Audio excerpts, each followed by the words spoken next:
Eksperimen pemikiran zombie menantang kita untuk mempertanyakan hubungan antara fisik dan kesadaran.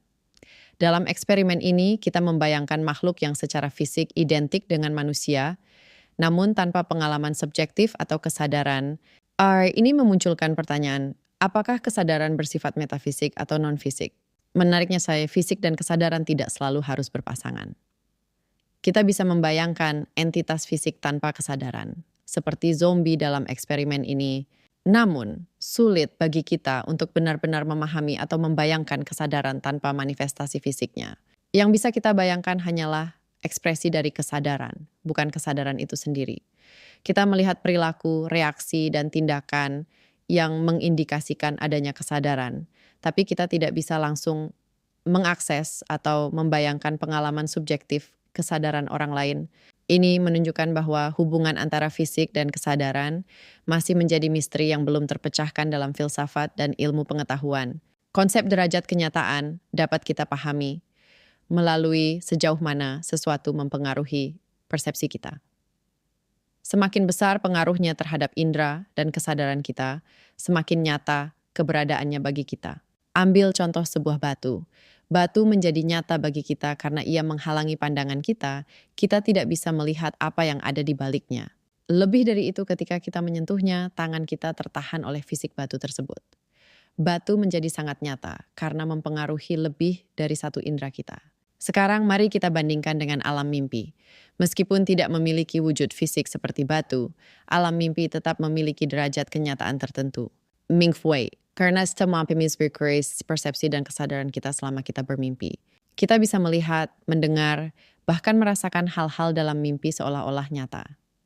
Jadi, derajat kenyataan sesuatu tidak selalu bergantung pada keberadaan fisiknya, melainkan pada kemampuannya untuk mempengaruhi cara kita mempersepsi dan menyadari dunia di sekitar kita. Alam mimpi menawarkan perspektif unik tentang realitas dan persepsi.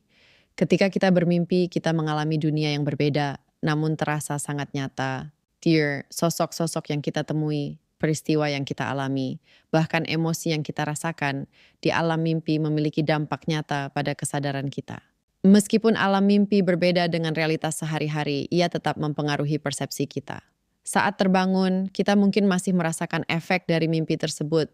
Ini menunjukkan bahwa alam mimpi memiliki tingkat keberadaan tertentu dalam pengalaman kita. Sosok-sosok dalam mimpi, meskipun mungkin tidak ada dalam dunia fisik, tetap ada dalam konteks pengalaman kita. Mereka mempengaruhi pikiran, perasaan, dan tindakan kita, baik dalam mimpi maupun setelah kita bangun. Derajat keberadaan, mereka tergantung pada seberapa kuat pengaruh mereka terhadap persepsi dan kesadaran kita. Dengan demikian, alam mimpi menjadi bukti bahwa ada tidak selalu terbatas pada realitas fisik yang dapat diukur. Ia menunjukkan bahwa persepsi dan pengalaman subjektif juga memiliki peran penting dalam mendefinisikan apa yang ada bagi kita. Sekarang mari kita jelajahi dimensi ada yang lain. Kita telah memahami bahwa realitas tidak terbatas pada apa yang kita alami sehari-hari. Ada dimensi lain yang mampu mempengaruhi persepsi kita, seperti alam mimpi.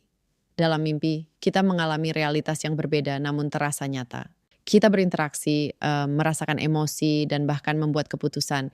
Ini menunjukkan bahwa ada dimensi lain di luar kesadaran normal kita yang dapat mempengaruhi bagaimana kita mempersepsi dan mengalami keberadaan. Yang menarik, dalam mimpi kita tetap memiliki kesadaran. Kita masih ada dan sadar meskipun berada di dimensi yang berbeda. Ini mengarah pada pemahaman bahwa kesadaran itu sendiri bersifat metafisika. Kesadaran kita tidak terikat pada realitas fisik sehari-hari, tetapi dapat hadir dan berfungsi di dimensi lain seperti alam mimpi. Pengalaman ini membuka pintu pemahaman baru tentang sifat kesadaran dan keberadaan. Kita mulai melihat bahwa ada tidak terbatas pada dunia fisik yang kita kenal, tetapi meluas ke dimensi-dimensi lain yang mungkin belum sepenuhnya kita pahami. Mari kita bahas fenomena hantu, delusi, dan halusinasi dari perspektif konsep ada yang telah kita pelajari. Meskipun banyak orang menganggap hal-hal ini sebagai sesuatu yang tidak nyata atau hanya ada dalam imajinasi, sebenarnya mereka memiliki tingkat keberadaan tertentu.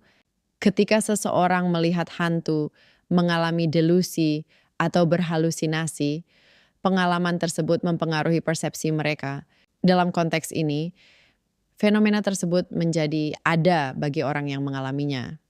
Tingkat keberadaannya mungkin berbeda dari objek fisik yang dapat kita sentuh, namun tetap memiliki dampak nyata pada kesadaran dan pengalaman seseorang. Yang penting untuk diingat adalah bahwa keberadaan sesuatu tidak selalu harus bersifat fisik atau dapat dibuktikan secara ilmiah. Selama sesuatu dapat mempengaruhi persepsi kita, maka ia memiliki tingkat keberadaan tertentu. Namun, kita perlu mempertimbangkan seberapa konsisten dan kuat pengaruhnya terhadap realitas kita sehari-hari. Konsep ada yang telah kita bahas membawa perubahan signifikan dalam cara kita memahami realitas. Tidak lagi terpaku pada dikotomi nyata dan tidak nyata, kita kini melihat keberadaan sebagai spektrum yang dipengaruhi oleh kemampuan sesuatu untuk membatasi atau mengubah persepsi kita. Paradigma baru ini menekankan bahwa konsistensi dan dampak menjadi kunci dalam menilai tingkat keberadaan sesuatu. Semakin konsisten dan berdampak suatu fenomena terhadap persepsi kita, semakin nyata keberadaannya. From Ravenin to BK Pintu bagi eksplorasi lebih lanjut tentang dimensi-dimensi realitas yang mungkin belum kita pahami sepenuhnya, mengajak kita untuk memikirkan ulang batasan-batasan antara fisik dan metafisik, serta mendorong kita untuk lebih terbuka terhadap berbagai bentuk pengalaman dan kesadaran.